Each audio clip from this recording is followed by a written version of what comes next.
Hey guys, so right now I'm going to talk to you about rolling a coil. So what you're going to do is you're going to take your clay and you're going to squeeze your clay into approximately the size of a cylinder. And then you're going to want to just turn it just a little bit lightly. Just twist it just a little bit lightly. And then tap the edges or the ends so that you can seal them. Okay, that's going to help them from kind of flaying open as you roll.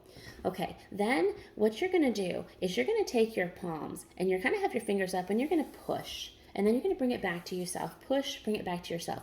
Now, as it gets longer, you can actually spread your fingers. And you're going to spread your fingers and you're going to keep it going, okay? So you're going to start, and it helps to roll on the table without the tablecloth because the table is a different temperature. So it's going to actually grab your clay and give you some friction to work against, okay? So I'm going to pull and I'm going to bring it back, okay? Now notice that my fingertips are up, okay? So I'm pushing. Okay, and I'm kind of keeping my heels and my palms down like that, and I'm just pushing. Okay, so you just push, you bring back.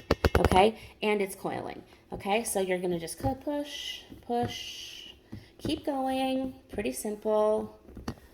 Okay, and notice how I'm starting to spread my fingers. It's getting longer, so what I want to do is I want to spread my fingers. Okay, now if it starts to go flat on you, all you have to do is rock it back and forth. Okay, right here you've got a natural curve. So all you're going to do is you're going to rock it back and forth. Okay, if that happens, if it goes flat, now as you're rolling, okay, so notice I'm spreading my fingers out. So I'm spreading my fingers out so that I can cover more of the area. Now it's important to have your coil rolling the whole time. Okay, so then what you want to do is you want to end up with a coil that's basically approximately the size of your pinky. Okay, so it's the size of your pinky, then you know you are good to go. Okay, so it might take a little bit of practice, but that's really how you're going to be rolling your coils. So good luck.